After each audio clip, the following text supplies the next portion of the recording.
ce rôle de juge sera une belle parenthèse, au fond, au milieu de la multitude de projets qu'il a sur la table.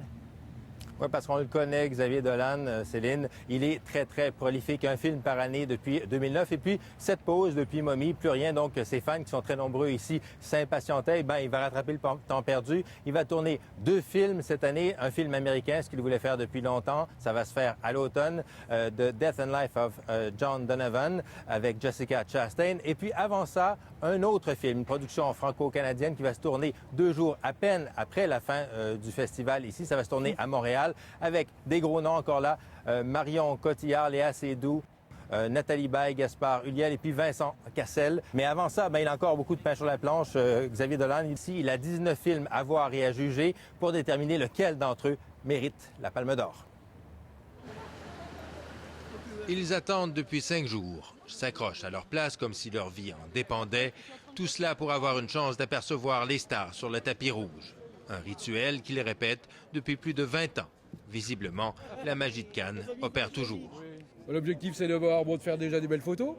Parce qu'en plus, les acteurs, on les a vraiment tout prêts. Et puis après, derrière, les autographes. Dernière photo pour Catherine Deneuve. La montée des marches du palais du festival est chaque fois un moment fort, pour les fans comme pour les stars. Un exercice auquel le jeune Québécois Xavier Dolan est habitué, lui qui en est à sa 5e présence à Cannes. Même s'il vient cette fois, non pas pour défendre son film, mais bien pour juger ceux des autres. Un rôle qu'il aborde avec enthousiasme. Moi, je suis ici pour, comme il vient de le dire, pour voir des films en tant que cinéphile, pour les voir avec mon cœur. Ma responsabilité n'est pas de les juger, de les critiquer, de les catégoriser. Ma responsabilité est très, très simple et c'est de déclarer humainement ceux qui me parlent, en fait, ceux qui me touchent. Fait inusité, le jury du festival a cette année 2 présidents, les frères Joel et Ethan Coen, auteurs de films comme Fargo et No Country for Old Men. Autour d'eux, d'autres stars comme Jake Gyllenhaal et Sophie Marceau auront la lourde tâche de choisir des gagnants parmi les 19 films en compétition.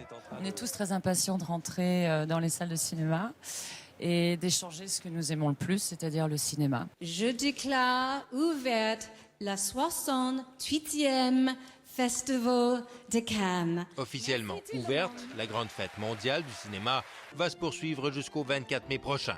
12 jours de paillettes et de strass, de tapis rouges et de stars en tenue de soirée, 12 jours de rêves et de déceptions, 12 jours de cinéma. Comme l'an dernier, le Québec est bien représenté dans cette édition du Festival de Cannes avec Denis Villeneuve et son film Sicario. Un film que le réalisateur québécois considère comme son meilleur jusqu'à présent et que beaucoup de critiques de films placent parmi les favoris ici à Cannes. Il faut dire que la présence d'un Québécois parmi les membres du jury, la présence aussi de l'acteur fétiche de Villeneuve, Jake Gyllenhaal, ne devrait pas nuire à ses chances. Ici Jean-François Bélanger, Radio-Canada, Cannes.